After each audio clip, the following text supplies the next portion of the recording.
जी initially हम लोगों ने कंटेनर के अंदर रिएक्टेंट्स लिए थे। SO2 और O2 की कंसंट्रेशन ज़्यादा थी।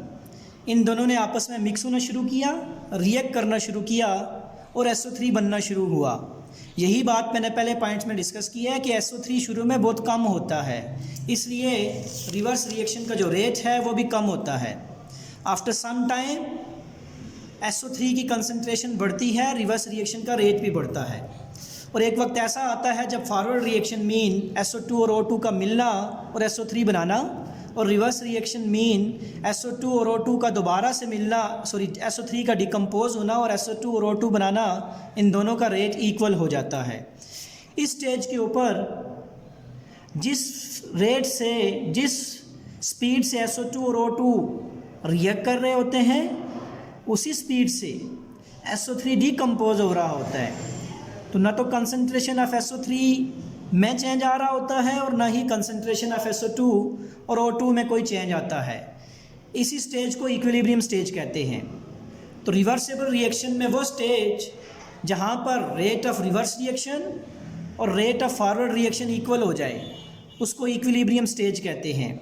जी आखिर में मैंने लिखा हुआ है, या आप इसको यूँ भी डिफाइन कर सकते हैं, during the reversible reaction a state is reach at which reversible reaction will be equal to the rate of reversible reaction will be equal to the rate of forward reaction. At this stage equilibrium is established. तो ये है chemical equilibrium जो कि reversible reaction के दौरान achieve होता है।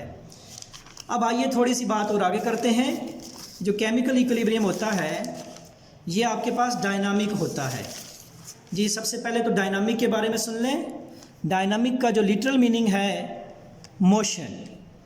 जी ये केमिकल इक्विलिब्रियम डायनामिक इक्विलिब्रियम इसलिए होता है, इसको भी हम 3 पॉइंट्स में डिस्कस करते हैं कि जब केमिकल इक्विलिब्रियम अचीव होता है तो रिवर्स रिएक्शन और फॉरवर्ड रिएक्शन स्टॉप नहीं होते।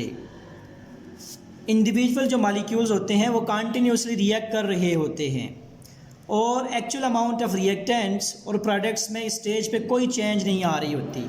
इट्स मीन फॉरवर्ड रिएक्शन और रिवर्स रिएक्शन दोनों रुकते नहीं हैं, उसके बावजूद सिस्टम इक्विलिब्रियम में होता है।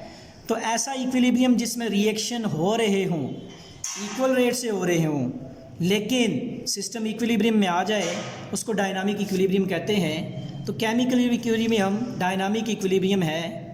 जी ये आपको उम्मीद है कि समझ में आ गई होगी। तो सारे टॉपिक में आपने 2 चीज़ें याद रखनी हैं। एक केमिकल इक्विलिब्रियम क्या है और दूसरा केमिकल इक्विलिब्रियम डायनामिक क्यों है।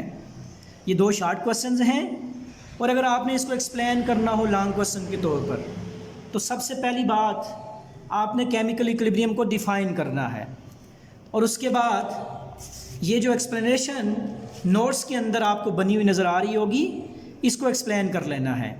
जी आप ये एग्जांपल लिखेंगे और उसके बाद इस एक्सप्लेनेशन को लिखेंगे, ठीक हो गया। और लास्ट में केमिकल इक्विलिब्रियम डायनामिक क्यों होता है इसको लिखेंगे। तो ये आपके पास लॉन्ग क्वेश्चन के तौर पर ये क्वेश्चन आपका पूरा हो जाएगा।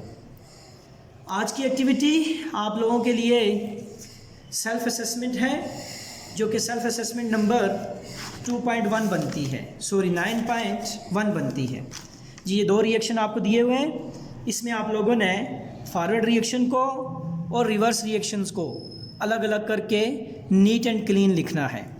और उसके अलावा ये जो ग्राफ आपको नज़र आ रहा है बुक के ऊपर, इसको भी समझने की कोशिश कीजिएगा। ये आपकी एक्टिविटी है।